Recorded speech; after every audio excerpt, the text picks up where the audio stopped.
Gradonačelnik koji je spajao obale, a ne prste. Čovjek koji je kao gradonačelnik Beograda u mnogome pomagao Kruševac.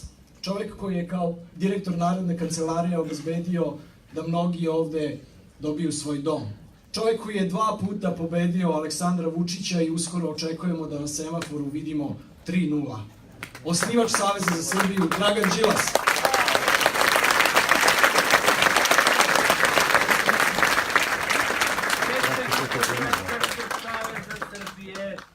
U istoriji Srbije većeg lažova od Aleksandra Vučića nije bilo.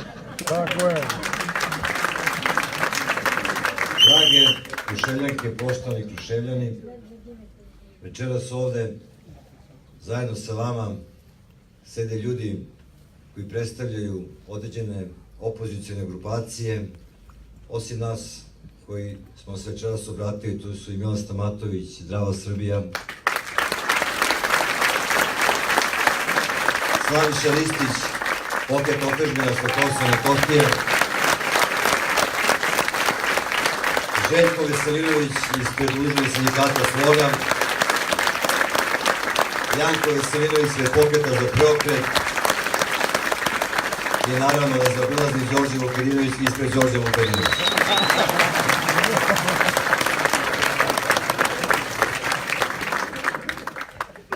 Zoran Lutovac imao svoju predstavnicu Draganu Rakić, ali ipak da ga ne preskočim, da pomenemo i Demokratsku stranku naravno. Kada kažem lideri, ja zaista mislim ono što sam rekao u Beogradu pre nekoliko meseci. Većina ljudi ovde vodi neke organizacije, ali pravi lideri su oni što danas hrabro u Srbiji bore da se u ovoj zemlji nešto zaista promeni. Boban je pravi lider, koga liderstvo u promenama u Srbiji koštalo izbijena 3 zuba. Danka koja je nosila kamen u kamenolomu o kojoj je Dragana pričala je pravi lider u Srbiji. Moj prijatelj Nebojša Aleksić koji se u GSP-u borio maksimalno da se promeni nešto, večeras je ovde s nama, on jedan od lidera u Srbiji. A mi smo ti koja je zapala ta čast da stojimo ovde danas pred vama i imamo tu privilegiju da kad se prave ovakve šetnje možemo da stojimo na samom čelu kolone. To je zaista privilegija, jer mi smo ljudi koji stojimo na čelu nečega što će promeniti Srbiju od nje napokon napraviti dobru zemlju za život.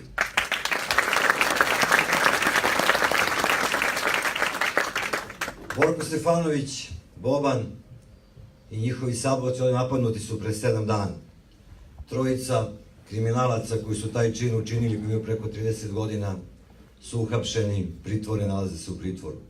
Ali nas, osim što nas interesuje njihova imena, nas mnogo više interesuje ko je njih poslao to da urade. Pa nisu ta trojica sami to smislili, došli u rasadnik i to uradili. Neko im je rekao da to urade i taj neko mora jednog dana da osim njih trojice odgovara za to što uradi. Kakva je danas Srbija? Pa takva, kao pre 7 dana u rasadniku. Nikad nijednoj vlasti nije pao na pamet da prodaje srpsku zemlju, da prodaje srpska rudna bogatstva, srpske reke. Ova vlast to radi. Ova vlast prodaje Bor, prodaje PKB, zatvara Azotaru, a u isto vreme kupuje Kopernikus za više para nego što za bilo šta od ovih prodaja dobili. I ja vam s ovog mesta, u ime svih ovih ljudi koji sede ovde iza mene, u ime cele Srbije koje protiv toga obećavam da kada dođemo mi na vlast, sve te pljačke Srbije, sve to što je oteto Srbije ćemo poništiti i vratiti svu tu imovinu građanima Srbije, jer samo njima ta imovina pripada. Inače, znate zašto ovo mora da uspe? Zato što su ovde večeras najglasniji, najoštriji bili Dragana Rakić i Boško Obradović. Znači, iz biblioteke kreće veliki talas promena i protesta u Srbiji. I to je jedinstvena situacija u celom svetu. Ali to pokazuje, pošto su to načitani ljudi, da mi zaista nikog ne mrzimo, da zaista nikom ne pretimo, da zaista ne želimo da se ničija krv proliva, da samo želimo da živimo u normalnoj zemlji, u zemlji u kojoj će svako slobodno moći da kaže šta misli, moći da prošeta grad, u kome šetnje neće biti najveće dostignuće demokratije, nego normalna stvar. Večeras je krenulo odavde, bit će toga još. Biće toga još kad Srbija postane normalna zemlja. A normalna zemlja će postati kad televizije kao televizija Pink izgubi nacionalnu frekvenciju.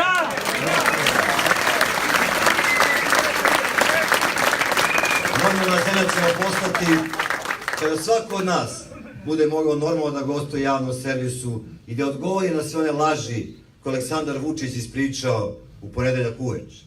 Od toga Boško Obradović i Mlađan Đorđević su krivi za ubistvo Ranka Panića.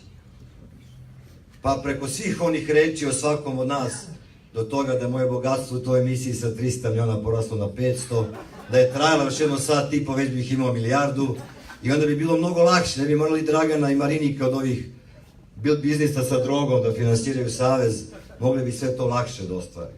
Mislim da je smeh isto jedan odgovor na sve ovo što nam se dešava i da ne treba, da bez obzira koliko je teško, bez obzira koliko bole rane i ove fizičke, Bobana i Borka i ove sve druge na dušama svih nas kada slušamo svaki dan najstrašnije stvari o nama ili čitamo i čitaju naša deca i naši prijatelji i naše majke i očevi i njihove komšije, da ipak shvatimo da nada zaista postoji i da u ovoj zemlji danas postoje ljudi koji su seli od večera sa vama, nisu pitali ko je iz koje stranke, nisu govorili o ideološkim razlikama, nego su shvatili da moramo svi zajedno da promenimo ovu zemlju.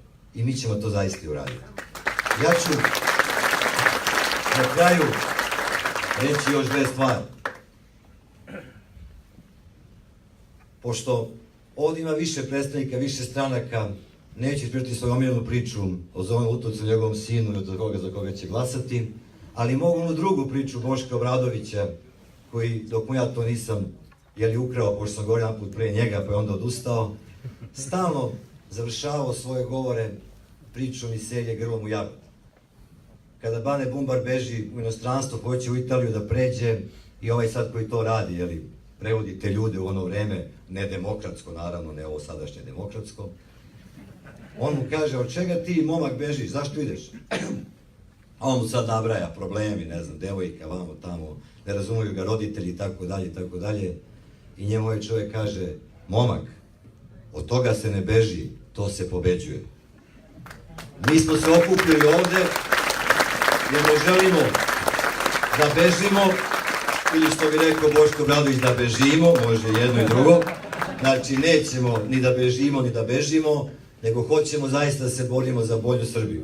I ja ću s ovog mesta za kraj da vas sve pozovem sledeće subote u Beogradu da napravimo još veću i jaču protestnu šetnju od ove u Kruševcu, da pokažemo da nas ima, da smo hrabri i da nećemo odustati u ovoj borbi koja nas očekuje narednih meseci, nadam se ne i godina. Hvala veliko svima koji su došli večeras, onima koji su ostali na polju, koji stoje na ovoj zimi i slušaju nas. Hvala slobodnom Kruševcu, hvala Srbiji. Hvala vam.